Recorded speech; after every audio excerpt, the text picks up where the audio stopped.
Over a slight elevation appeared a body of Indians, 13 in number. This caused us no surprise at first, as Indians are often seen on the plains. We soon discovered, however, that they were on no friendly errand, and were pronounced by the herders to be a raiding party of Arapahoes. They were decked in their war paint, and as soon as they saw us, raised a shout. My companions, fearing that they were in the presence of an enemy who would doubtless endeavor to relieve them of their mustangs and ponies, made friendly signals. The signals, however, were ignored by the Indians, who continued to advance and gradually formed a circle around us. This is the common Indian mode of attack. The circle is contracted while a fire is kept up upon the center where the victims are effectually imprisoned. The Indians, by rendering themselves a constantly shifting target, are thus comparatively safe from the fire of the center.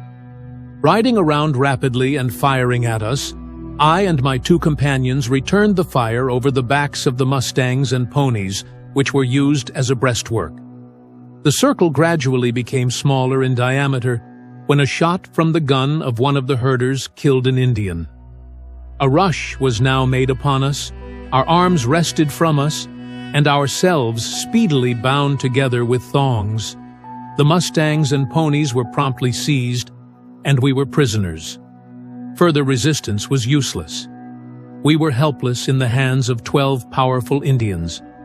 We were soon ordered to mount, and the entire party, less one Indian killed, started off in a northerly direction. We rode at a trot until about 10 o'clock at night, when a halt was ordered by the leader, a chief called Lone Wolf, and all dismounted. A fire was kindled, and some antelope meat partially roasted, a portion of which was given to us. We were all squatted around a big fire, the Indians being engaged in earnest conversation. One of the herders understood enough of their language to explain that the discussion referred to their captives, that the friends of the Indian who was shot at Skull Rocks, and who were in the majority, were in favor of putting us all to death for having killed one of their number. Lone Wolf, however, interposed, saying it would be enough to take the life of the one who had killed their brother. The supper over, 4 of the Arapahoes approached us and seized the herder who had fired the fatal shot. They forced him towards a stout stake, which they had previously driven into the ground, about 50 yards from the fire. The whole party of Indians then, without ceremony or talk with their victim, commenced dancing around and torturing him in the most fiendish manner.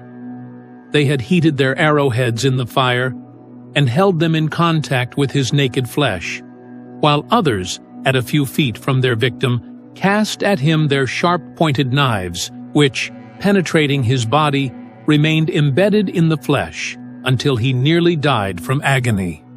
One of their number then advanced and shot him in the head, and this ended his sufferings. In the meantime, the other herder and I were seated on the ground, bound together, and unable to offer any assistance to our tortured companion. Several of the Indians now approached us, and dragging me to the stake, bound me to it, and commenced a series of dances accompanied by much gesticulation and taunting, which they doubtless intended as a sort of introduction to tortures which were to follow. Lone Wolf, who at this time was some distance from the campfire, rushed forward and dispersed them. One of the Indians removed the scalp from the head of the dead man and fastened it to his waist, after which they all squatted around the fire again, engaged for the most part in shouting and speech-making. I had never before witnessed a case of torture by Indians, and trust I may never see another. The horses of the Indians had been tethered by long ropes to stakes. A guard of 2 Indians was placed in charge of us, and we were made to lie down, still bound together, with an Indian on each side of us to prevent our escape. The other Indians disposed themselves around the fire and slept. At the first streak of dawn, the Indians in a body leaped to their feet. The herder and I were each given a mustang which we mounted under the close scrutiny of our guards, and the entire party started northward at a brisk trot. The Indians and their captives rode for 3 days, resting at night. We rejoin Glazier's story as dawn breaks on the 4th day, and the prisoners, their hands bound, see a chance for escape. I now worked at the cord on my wrist and found I could unfasten it. While making the attempt, one of the Indians moved in his sleep, and we ceased our efforts for the moment, and all was quiet again.